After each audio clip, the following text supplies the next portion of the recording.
मैं कहना चाहता हूँ मोदी जी, जिस आतंकवादी को ठोको उसकी पैंट उतरवाओ और उसका धर्म चेक करो, उसकी पैंट उतरवा के उसका धर्म चेक करो। मैडम मैं भाजपा का सपोर्टर नहीं हूं, पर मैं क्या करूं, मुझे बनना पड़ता है क्योंकि मैं श्रीमद् भगवत गीता में भागवत पढ़ता हूं।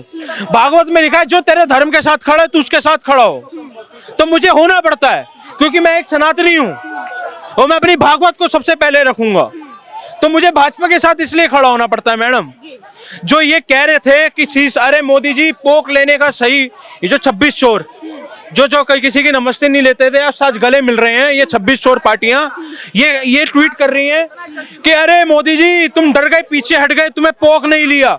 मैडम ये वो वाली पार्टियां हैं जो कह रही थी एक बार सत्ता में आन दो 370 वापसी लगाएंगे, और आज ये कह रही हैं कि भैया 300 तुमने कश्मीर पोक क्यों नहीं लिया। जिसने 26/11 पे गोली नहीं चलाई वो कह रहे इन्हें युद्ध करना नहीं आया। तो आप इन सब की बातें छोड़ दो। अच्छा, एक कवायद और उठती आ रही है कि पीएम मोदी बेहतर है इंदिरा गांधी, इस पर क्या कुछ कहना चाहेंगे? अरे मैडम क्या आप जमीन और आसमान का वो कर रहे हो, आपको बोलते हुए पाप भी लगेगा, इस बात का ध्यान रखना।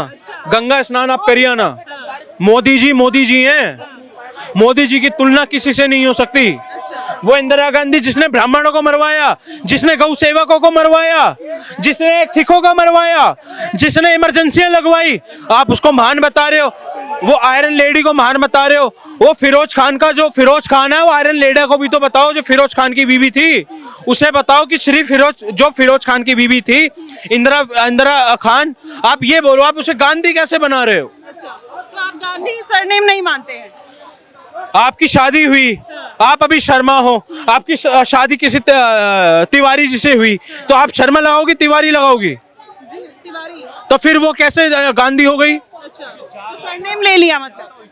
चलिए, जैसे प्रियंका वाड्रा को वो भड़क जाती है फिलिस्तीन वाली, मैडम उसको वाड्रा बोल दो तो कैसे भड़क जाती है, गांधी बोलो तो दांत दिखा के चली जाती है। यही हाल, जैसे दादी वैसी पोती। आप ये कहना चाह रहे हैं, लेकिन अपने ही देश की जनता जिस तरीके से मूवी बाइकआउट तो कर देती है लेकिन कुछ दिन बाद भूल जाती है, फिर देखने चली जाती है। मैडम आपको बताया गद्दार कौन है, ये किसी और, हमें शिवजी जी को नाचते हुए दिखाया जाता है, बाथरूम में छुपाया हुआ दिखाया जाता है। किसी की औकात है किसी और धर्म पे टिप्पणी कर दे, जरा सी टिप्पणी करने पे थर तन से दूजा हो जाते हैं। और हम हिंदू गद्दार है मैडम, अगर हम इतने वो होते ना तो इनकी 2 टके की औकात नहीं थी। ये 786 को अच्छा बताते हो, ब्राह्मण को नकली बताते हैं। लेकिन इस बार तो वैसे ही खूब देश के साथ खड़े हैं और एक मैसेज भी दिया। मैडम सब प्रोपोगंडा है, 15 मिनट के लिए पुलिस हटा, सब प्रोपोगंडा है मैडम। उसे पता है बहती गंगा में कैसे हाथ धोने हैं, उसे पता है बहती गंगा में कैसे हाथ धोने हैं, वो धो रहा है। क्या भारत का जो युवा है या फिर जितने हिंदू हैं, क्या वो मुस्लिमों पे भरोसा करना बंद कर रहे हैं? एक आप बात बताइए, जो आतंकवादी आए थे उनको किसने पनाह दी? उनको खिलाया किसने? उनको पिनाया किसने? उनको पहलाया किसने? उनको सुलाया किसने? आप बताओ किसने सुलाया? हमने करा? ये तो कोई भी हो सकता है ना मैडम, कोई नहीं, हिंदुस्तानी कश्मीरी थे। जैसे ज्योति मल्होत्रा, देखिए देश के लिए जासूसी का काम कर। देखिए पहले तो मैं जासूसी की बात तो बाद में करूंगा, पहले जो उसका लफ्ज याद है ना, मैं तो कह रहा हूँ उसके 52 टुकड़े एक बार जरूर हो जाए।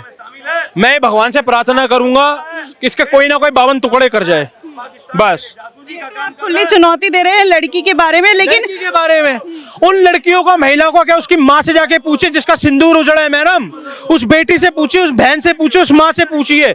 इतना हम 1% भी उनका दर्द नहीं बयान कर सकते, हम सिर्फ बातें कर सकते हैं और हमारे बस की कुछ भी नहीं है। हम सिर्फ बातें कर सकते हैं, हमारे बस की कुछ भी नहीं है मैडम। अगर हमारे बस की होती तो ये आतंकवादी हमले ना होते, ये हमारी बहनें कटती ना।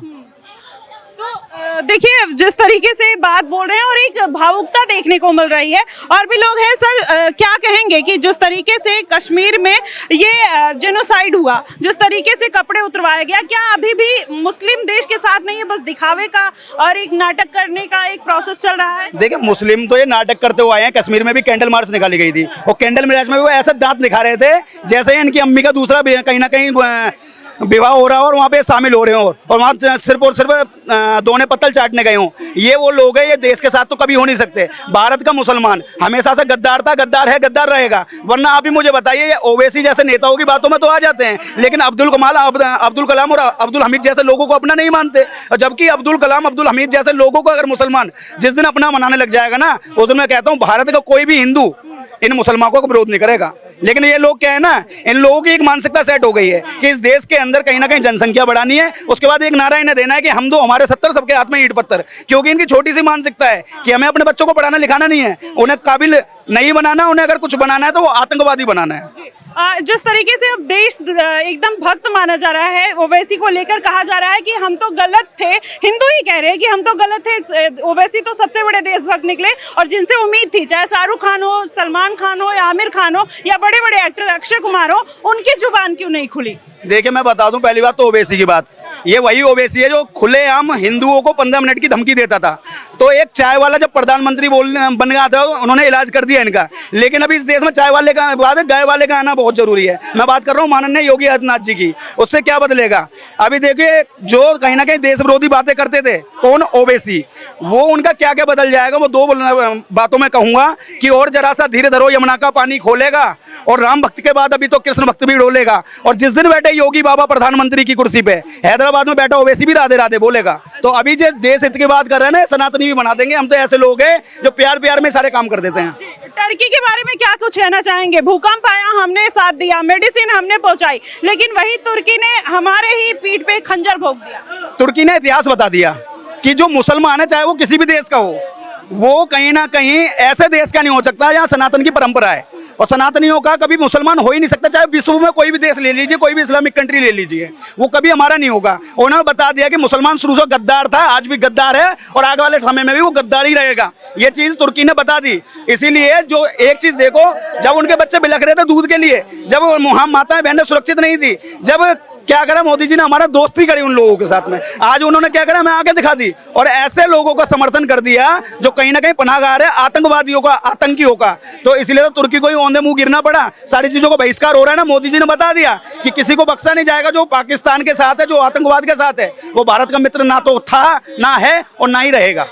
इस देश के मुस्लिम जब इजराइल और फिलिस्तीन का युद्ध हो रहा था, खुलकर फिलिस्तीन के साथ थे और उनको मदद पहुंचाने के लिए उनके लिए एक इमोशनल भाव देखने को मिल रहा था। लेकिन अभी जो अपने देश की बात आई, तब वो क्यों नहीं बोले? बॉलीवुड के लोग तो सबसे ज्यादा खास कर देखिए, यहाँ मैं लोगों को साफ सीधे बता दूं, अपने हिंदू समाज के लोगों को, जो एक तरफ कहा जाता है कि हिंदू मुस्लिम भाई हिंदू मुस्लिम भाईचारा, यहीं पे भाईचारा पे बहुत करारा तमाचा लग जाता है। जब फिलिस्तीन के लिए रोना रो लेते हैं, वही लोग पहलगाम पे चुप हो जाते हैं। अभी कुछ दिन पहले वैष्णो देवी में एक हमला हुआ था, उस पर चुप हो जाते हैं। ये लोग सिर्फ एक चीज जानते हैं कि अगर पूरे विश्व के अंदर मुसलमानों पे कहीं कोई दिक्कत आ रही है तो ये छाती पीट पीट कर रोएंगे, लेकिन अन्य धर्म पर किसी पे कोई बात आती है तो ये मुंह में दही जमा कर बैठ जाएंगे। चाहे वो बॉलीवुड का कोई खान हो, जिन्हें किंग खान कहते हैं, किंग बनाए घूम रहे ना, असली किंग तो हमारे भारत की सेना है, जो हमारे सुरक्षित रखने के लिए अपने सीनों पे गोली खाते हैं, शहादत ले लेते हैं।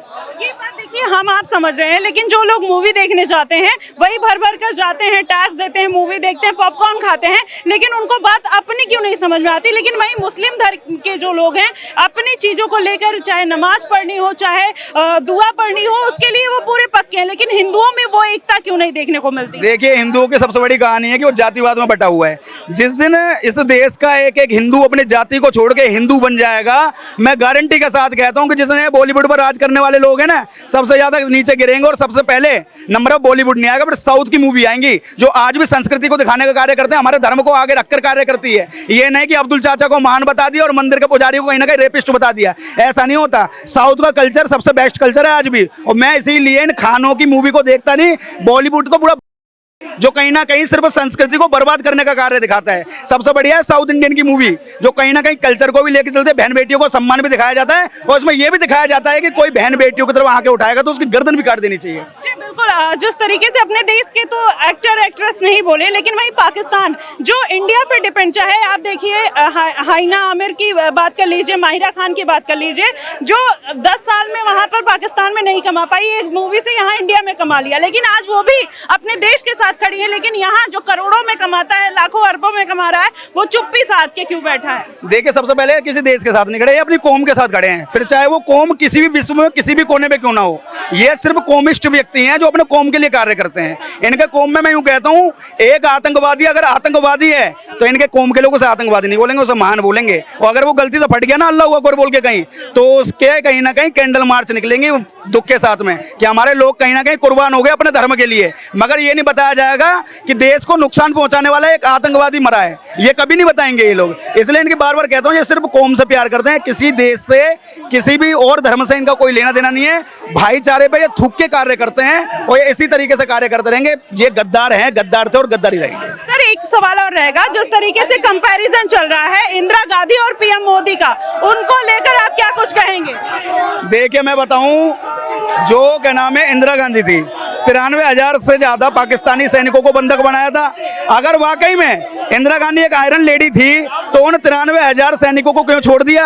और अगर वाकई में वो आयरन लेडी थी तो जो जमीन पर हमारे भारतीय सैनिक पहुंच चुके थे उसे बांग्लादेश क्यों बनाया? क्यों भारत के हिस्से में उसे लिया नहीं गया? तो कोई आयरन लेडीज नहीं थी, जबरदस्ती भारत में कानून थोपने वाले व्यक्ति थे ये लोग। और इनकी कहानी जितनी कही जाए, सारे की सारी काली कहानी इनकी है, काली करतूतें रही है इस देश के अंदर। जब भी कारण था कि इस देश के टुकड़े भी करे गए, इस देश से मानसरोवर जो झील थी उसे चाइना को दे दिया गया, 75 में यहाँ पे इमरजेंसी लगाई जो जबरदस्ती की थोप का राष्ट्रवादी जो लोग थे